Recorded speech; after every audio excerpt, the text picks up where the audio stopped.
सभी को नमस्कार। सबसे पहले तो मैं धन्यवाद करता हूँ वेल्स ग्लोबल स्कूल का, जिन्होंने बहुत ही शॉर्ट नोटिस पर हमें अपना मैसेज दिया आज का ये कार्यक्रम करने के लिए। बहुत बहुत धन्यवाद मैम। और हमारे साथ में जो कैरियर के जो पदाधिकारी हमारे साथ है, रहमान जी, राधेश्याम जी, संजीव जी, सर बहुत बहुत धन्यवाद, आप समय निकाल करके कार्यक्रम में शामिल हुए। और स्कूल प्रिंसिपल सीमा मैम, आप सभी के स्कूल टीचर्स और आप सभी प्यारे बच्चे। मैं कुलदीप हिंदुस्तानी, मेरी रोल ऑफ रिस्पॉन्सिबिलिटी रहती है नगर निगम गुरुग्राम के लिए जितने भी स्वच्छता संबंधित कार्यक्रम रहते हैं मैं उनमें अपनी भागीदारी निभाऊं और ज़्यादा से ज़्यादा schools, colleges, market associations, RW के साथ टाइप करूं, कॉर्पोरेट्स के साथ टाइप करूं और उनके साथ ऐसे कार्यक्रम कर सकूं जो कि हमारे गुरुग्राम शहर को प्रदूषण मुक्त और स्वच्छ बनाने में मददगार साबित हो। बहुत सारी नुक्कड़ नाटक के माध्यम से यहाँ पर बताया गया कि किस प्रकार से हम हमारे शहर गुरुग्राम को एक साफ सुथरा वातावरण प्रदान कर सकते हैं।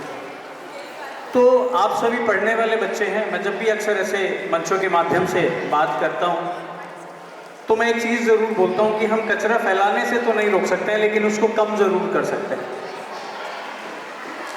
हम कचरा फैलने से तो नहीं रोक सकते हैं, उसको कम ज़रूर कर सकते हैं। हम सभी पढ़ने वाले विद्यार्थी हैं, हमने अपने अपने स्कूल के अंदर एक 3R प्रिंसिपल ज़रूर पढ़ा होगा। पढ़ा है हम सभी ने 3R principal. First is reduce.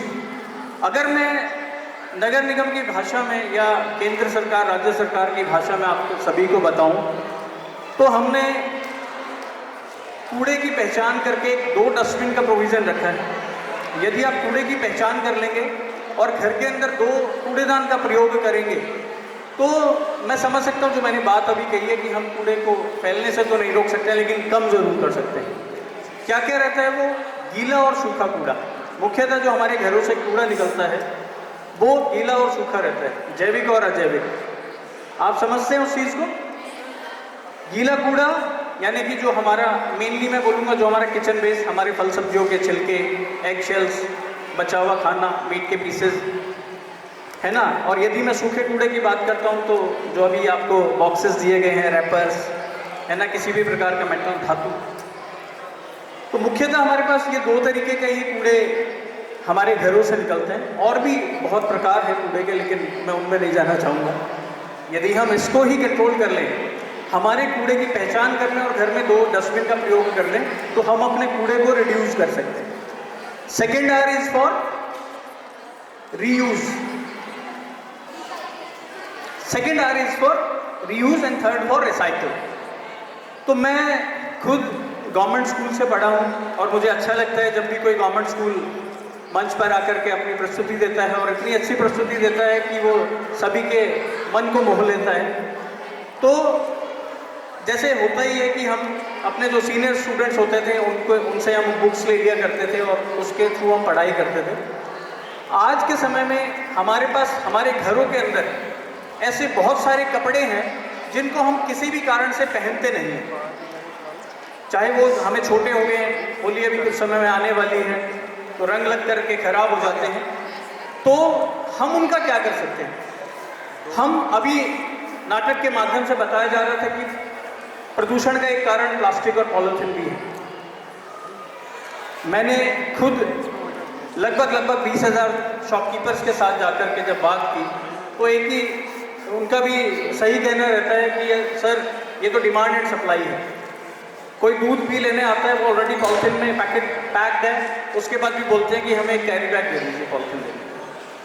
तो यदि आज जितने भी बच्चे, अंदाज़ा जितने भी बच्चे मेरे सामने 10-12 स्कूल्स के बैठे हैं, मैं आप सभी से रिक्वेस्ट करूंगा कि आप घर जाइए, घर में हमारे जितने भी पुराने कपड़े हैं जिनको हम किसी भी कारण से नहीं पहनते, आप उनका कपड़े का थैला, क्योंकि मुझे अभी भी याद है मेरे पिताजी जब भी मार्केट जाते थे उनकी साइकिल की कैरियर के पीछे कपड़े का थैला हमेशा रहता था, क्योंकि माता जी उनको बोल के रखती थी कि शाम को आप मार्केट से होते जाएं।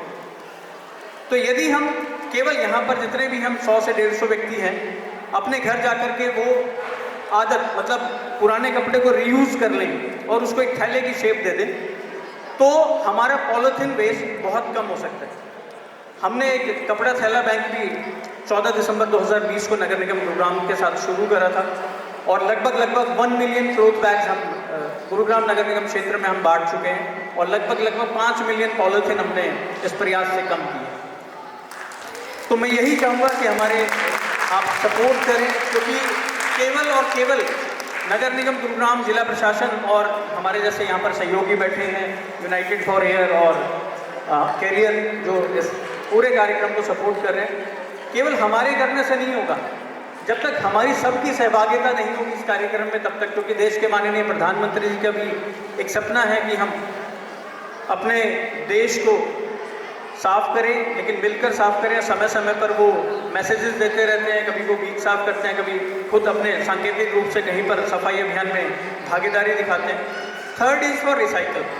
रिसाइकलिंग, आप किसी भी जो हमारा पेट बॉटल्स रहती हैं उनको आप रिसाइकलिंग के पास भेज सकते हैं, या हमारे जब मैं पुराने गुड़गांव से संबंध रखता हूँ, कबाड़ी वाला हर किसी की कॉलोनी में आता है, मैं उसको बोलता हूँ छोटा रिसाइकलर है वो। आप जो भी आपके पास वेस्ट सामान पड़ा है आप कृपया करके उस कबाड़ी वाले तक वो पहुंचा दीजिए। अगर ज़्यादा नहीं कर सकते तो वो खुद ब खुद एक बड़े रिसाइकलर के पास उस सारे सामान को ले लेगा। आपने मुझे समय दिया बोलने का, इतने मान सम्मान के लिए United for air, United ways carrier, आप सभी का बहुत बहुत धन्यवाद। Thank you.